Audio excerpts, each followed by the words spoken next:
Welcome back to the United States of America. 36 hours ago, we were at PortAventura World in Salou, Spain. And today, we are at SeaWorld Orlando. And you know, we wanted to do a little comparison. Everyone says the two best B&M hypers are Shambhala and Mako. Not everyone. You should get that cough checked out. Anyways, we said we should ride them as close together as we can to really see which is the better ride. And so we were just at PortAventura and our flight got in yesterday, last night. SeaWorld was already closed. So 10-hour flight. This is the earliest that we could get here, but we are here and we're gonna go ride Mako and see which one is better. If you already saw our PortAventura vlog, you said I was a little dicey. I don't know. So I'm leaning towards Mako as now being my new favorite, or going back to be my favorite. Night ride on Shambhala in the back is totally awesome. I almost want to retract what I said earlier about Mako being better. I don't know. That was a really good ride. We're both on the fence, so this is like a really good test because how often do you get to ride two of those exactly in the same time frame? So let's go find out. In order to figure out what is the superior hypercoaster, we have to think about several different things. First off, presentation. Mako or Shambhala? Yeah, this is hard. Because I do really like how Mako looks, especially like, I'm sorry, I'm eating ice, from like across the lake and everything. And I love this little area right here, but the theming over at Shambhala and like the little plaza thing that it has, amazing. It gorgeous. And the sign, the entrance sign of Shambhala is a lot better than the entrance sign at Mako. So I give this one a Shambhala. I'm gonna have to give this one to Shambhala. Point Shambhala. Okay. Colors. What do you think? We got multiple colors on both. So this has like different shades of blue with the top layer being purple of the track. And then Shambhala, you got the white, you got the blue. I'm a sucker for white and blue, man. I have to be honest with you. I think they are both incredible color schemes. They're both great, but like if I had to pick one, point Shambhala. I think I agree. But again, it's really, really close. It is very close. I think Mako has one of the best color schemes, but so does Shambhala. I do gotta say that I really do like what they did with the entrance here. So don't get me wrong, Mako does have a great entrance. All right, let's enter the queue. We're not gonna judge the queues, but because they both are actually pretty lame, but whatever. So we wrote Shambhala in the back, so it makes sense that we do a backer ride on Mako. But here's the thing, Shambhala has significantly longer trains than Mako. Shambhala has the staggered seating, kind of like Diamondback or Intimidator or Behemoth. Mako just has the typical 4 across. Which of the two seating setups do you prefer? I like the traditional kind of 4 across. I do too, but I kind of like that, like, even if you get second row on like Shambhala, you're still kind of in the front essentially. There's no one in front of you. You're right, but to be fair, I like this better. This is 4 across, yeah. And that one is a 4 in a car, so yeah. So ignore me, that's not helpful at all. But when you have a longer train, you kind of get more of a drawn out, like sustained airtime feel. So you can do a little bit more whippy kind of maneuvers with a shorter train. Yeah, but funny enough, for this ride, I would prefer to sit in the back row any day. Which you said you think you prefer towards the front. I did prefer, because I rode second row, so it's pretty much in the front, out on the side, and I personally prefer riding up there. So. Okay. Since we're not comparing the queue because they both suck, we gotta compare stations, and I think this one is no contest. It's no contest, except I will note that this thing didn't work from the time I moved here until a couple months ago. So now that it's working, I think this definitely wins. Yeah, Mako's station is fantastic, and Shambhala's is nothing to shout at all. It looks like anymore. It's boring, it's a box. Yeah. Back row on Mako. Now, we do gotta say, SeaWorld is so amazing that you're able to film on the rides. We were not able to do that on Shambhala. Otherwise, we would have to looked really a little bit like this. Yeah, we did love it, but. All right, start up the lift hill. So, between the two lift hills, I think I gotta give this one to Shambhala because the view, you look to the left, you see the Mediterranean Sea. Here when you look to the left, you see the Orange County Convention Center. It's not the same. It's lovely and all, but... Now, Mako's location is pretty nice because it runs alongside the water. So I think I gotta give that to Mako. Point Mako, all right, here we go. First up, woo!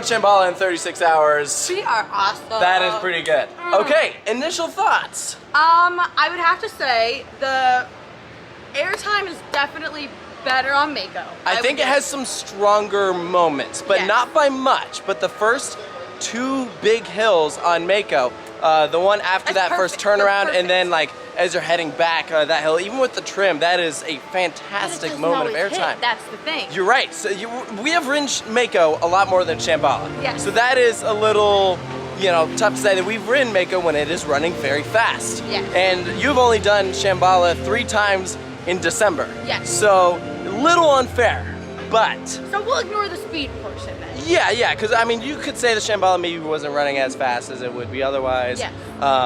You know, I said, I think when I went several years ago, I thought that Shambhala was running a little bit better. But it's also during the summer, yeah? It was during the summer. So, you know, it's here in Florida, it is warm for most of the time, you know? Yes. So, Like we're in the middle of December right now, or the first and we're wearing and it's shorts, hot. which is a nice change of pace from when we rode Shambhala. It was freezing. I was freezing my butt off. But, you know, airtime, one last thing I'll say about that.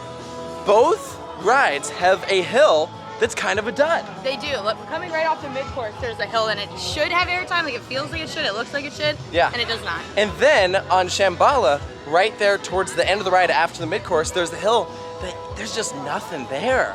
So I thought that was kind of interesting. The other thing that's interesting is the placement of the mid-course. On Shambhala, it is right there towards the end. You don't do a whole lot after the mid-course. You pretty much go right into the brakes.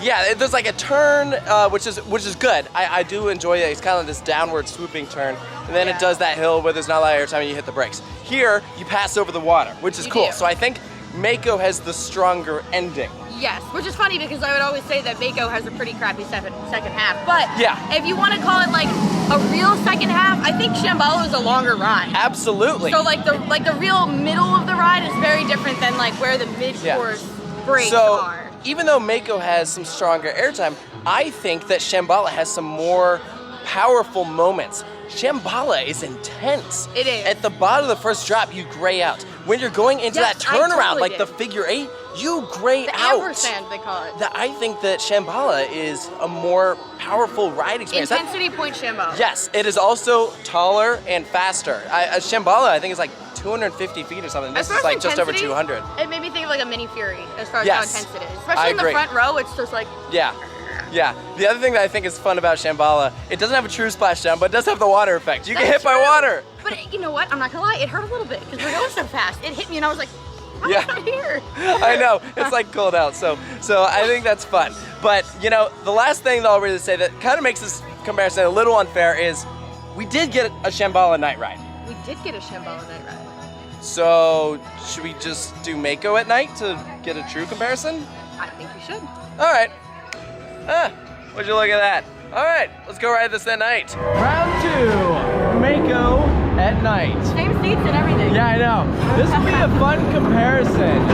Shambhala at night was actually really awesome. It was very cool. Already though, I'm gonna give the edge to Mako because on Shambhala they have a light that shines on the back of you, on the seats, because they film you on the ride. And so at night you have this light shining in your face that sucks. Yeah, definitely nothing like that here. Clearly you can't see anything. Yeah, it is very dark. Let's do this!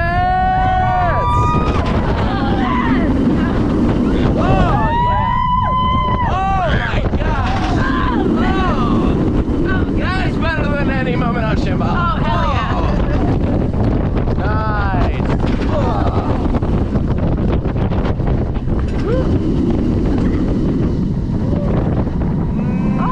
A little bit.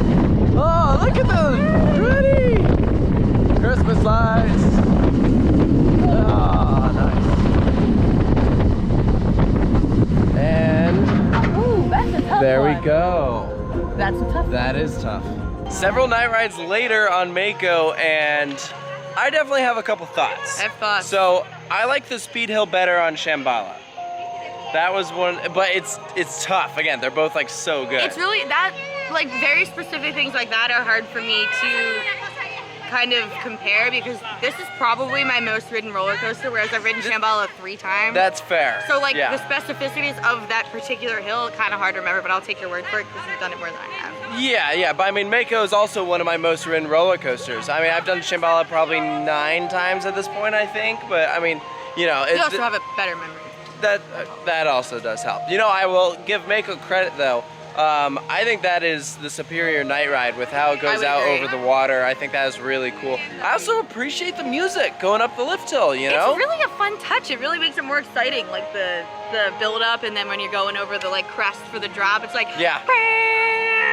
Is that right? Is that close? No, I mean, that's pretty much it. And that first drop is just spectacular. But I would give the first drop point to Shambhala because I it's out huge. Hard on that thing drop. is, I mean, it's like 50 feet taller or something like that. It is a significantly larger and longer ride, which was one of the other things we brought up. Shambhala has the length. It has the length, which he was saying, like that Mako has better airtime, but Shambhala has more, and I said that's kind of an unfair comparison because Shambhala is such a longer ride. So naturally, of course, so it's like quantity or quality, but they're both quality. But like, if I had to pick better airtime, I would have to give it to Mako. I know it has less, but for the size of the ride, that first like big hill is just but stupid. You know, that turnaround on Shambhala is so much better. Is so much better than the one on Mako. So like, and I do like the one on Mako, but the one on Shambhala is like a gray out moment. Like it's very intense. It's just ginormous. Yeah. So like, it has the size for it. So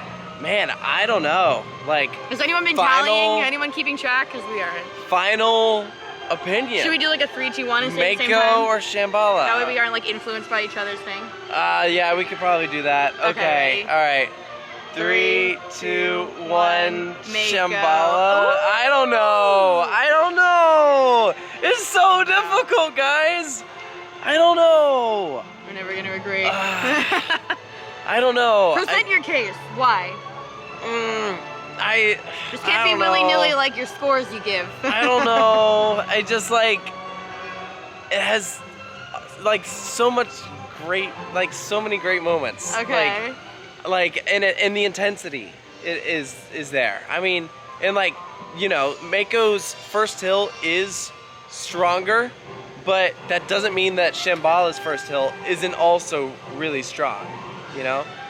I don't know, maybe Mako is better. I don't know, this is so difficult. I'm gonna say Mako because while Shambhala has a lot of great moments, it doesn't have one standout moment that I can pinpoint in my head, whereas that first big hill Mako, fair. That is a fair point. That is the single best airtime hill. On a B&M Hyper? Yes, period. Okay. And that's like fair. But again, you know, it depends on what you value. Like I value, you know, if you're like a person that's like intensity, okay, that would make sense if you pick Shambhala, but I'm like airtime. Okay. So, you know. That's fair. Okay. Comment below. What do you think? Who do you agree with? Are you team Mako? Shambhala or Mako? Honestly, I still don't know. So this video was useless. That is not true. Shut up. This is a great video, and you know it. I know. All right, guys. Yeah, please comment below what do you think of this, and I'm very curious to hear everyone's opinions. We should probably rest. We literally were in Europe like yesterday, so maybe we should get out of here. I know. Yeah, I'm tired. I'm still jet lagged. All right, guys. Thank you so much for watching this, and we'll see you next time.